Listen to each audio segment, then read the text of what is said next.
বর্তমানে আছে আমাদের মাইজদি বাজার। আর মাইজদি বাজারের যে রাস্তাটি আছে আপনাদের পুলিশ লাইন রোড, এই রোডটি প্রতি বর্ষা বা বৃষ্টি হলে আপনার এরকম জলাবদ্ধতা হয়, যে দেখে মনে হবে একটা সাগর। সামান্য বৃষ্টি হলে আমাদের মাইজদি বাজারের এই অবস্থা হয়, যেন দেখে মনে হয় যে একটা সাগর। আসলে কোনো যানবাহন চলতে পারে না, মানে খুবই দুর্ভোগ পোয়াতে হয় মানুষকে। আর ঠিকমতো বাজার মিললে বাজারও কাস্টমাররা একটা হয় না।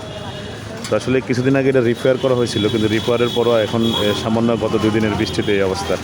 মাইজদি বাজারে এখানে আমাদের স্বনামধন্য একজন ব্যবসায়ী আছে, আমাদের পূজনদা। পূজনদা, আপনার যে এখানে যে জলাবদ্ধতা, এটার সমস্যা যে হয়েছে আপনার, এর সম্পর্কে আপনি একটু কিছু বলুন। আপনার কি কোনো সমস্যা হচ্ছে ব্যবসা করতে? অবশ্যই সময়। এটা কি প্রতিকার চাচ্ছেন আপনারা?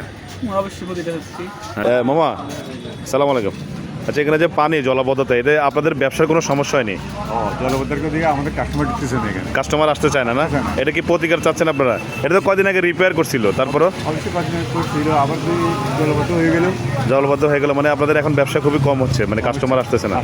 কথা বলবো এখানে আরেকজন ব্যবসায়ীর সাথে। জি কাকা, আসসালামু আলাইকুম। যে এখানে যে পানি আপনার দোকানের সামনে, আপনার বেচা কিনার কি অবস্থা? মানে মানে পানির কারণে লোকজন আসতেছে না, না? আচ্ছা, আপনারা কি এটার প্রতিকার চাচ্ছেন? মানে এটা যেন খুব শীঘ্রই এটা সংস্কার করা হয় বা রোডটা করা হয়। আচ্ছা,